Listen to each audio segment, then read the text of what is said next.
स्वागत है आपका हमारे YouTube चैनल भारद्वाज स्टोरी पे। अधूरी मोहब्बत पार्ट 3 स्टार्ट करते हैं। वो बस में बैठी खिड़की से निहार रही थी। मैं चुपचाप खड़ा उसे देखता रह गया। बस स्टार्ट हो गई, मेरे आंखों में आंसू आ गए थे। बस चल पड़ी, अब सब शांत था। कुछ देर यूं ही बाइक पे ही बैठा रहा। छिछोरा आया, मैं उसे बिना कुछ कहे सीने से लगा लिया। वो समझ गया कि अंडे की कहानी बन गई है। उसने कहा, पार्टी कब दे रहा है? मैंने कहा, ये नवे। उसने कहा, फ़ोन नंबर या एड्रेस? ये सुनते ही जैसे मैं फिर सुन्न पड़ गया। उसके जाते वक्त तो उससे ही निहारता रह गया। इन सब चीज़ों का ध्यान तक नहीं आया, और शायद उसके साथ भी यही हुआ था।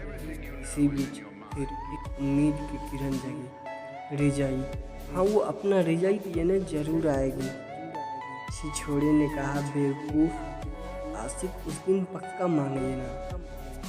रिजाई महीने के एक दिन पहले कसमकस जारी थी कि क्या वो रिजाई देने आएगी, लेकिन इस बार दई भी ये बात दई से नहीं कह रहा था।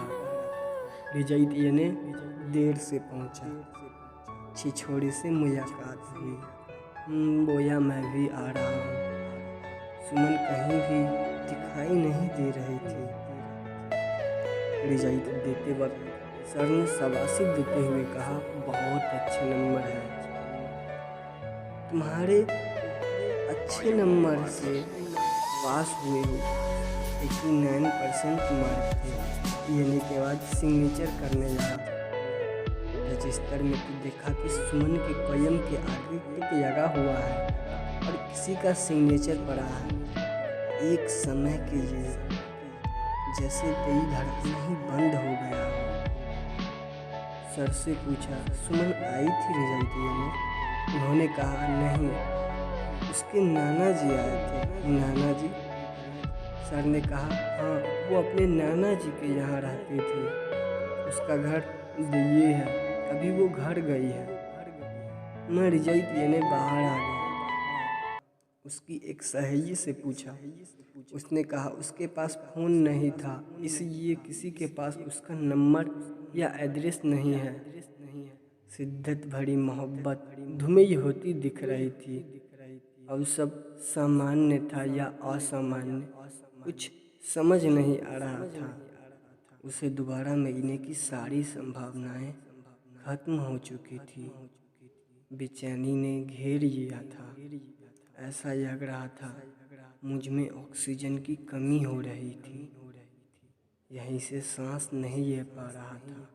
सब कुछ बर्बाद होता प्रतीक हो रहा था।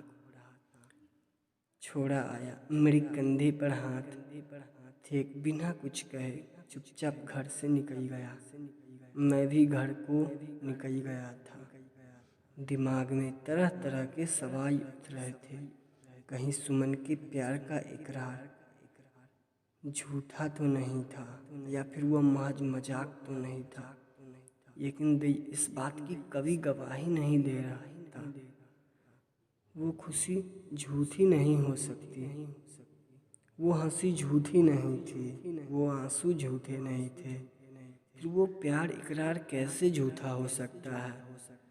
आज इस घटना को पूरे 3 साल हो चुके हैं। तब से फिर कभी मुलाकात ना हुई। कभी कभी सपनों में दिख जाती है।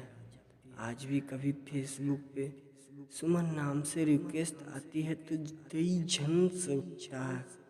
पागलों की तरह उसकी प्रोफाइल चेक करने लगता हूँ, लेकिन ये मेरी सुमन नहीं होती, शायद किसी और की।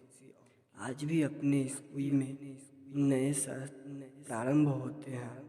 शून्य संभावनाएं लिए एक बार अवश्य जाता हूँ, सिर्फ और सिर्फ उसकी यादों को जीवित रखने के लिए। उसी बालकनी में खड़ा हो कुछ पल इधर उधर देखता हूँ। उसकी निशानी के नाम पर वही पत्रिका में छपी उसकी एक धुंधली तस्वीर और कविता। उसकी धुंधली तस्वीर देख डर जाता हूँ, कहीं यादों में उसकी तस्वीर ऐसे ही धुंधली न पड़ जाए। बड़ी शिद्दत से मोहब्बत की थी, जिससे दिल कभी अभी दिल से कहता है आएगी वो एक दिन। दोस्तों, ऐसे ही और भी वीडियो के लिए हमारे चैनल को ज़रूर सब्सक्राइब करिए ना। और आज का ये वीडियो अब यहीं समाप्त करते हैं। धन्यवाद।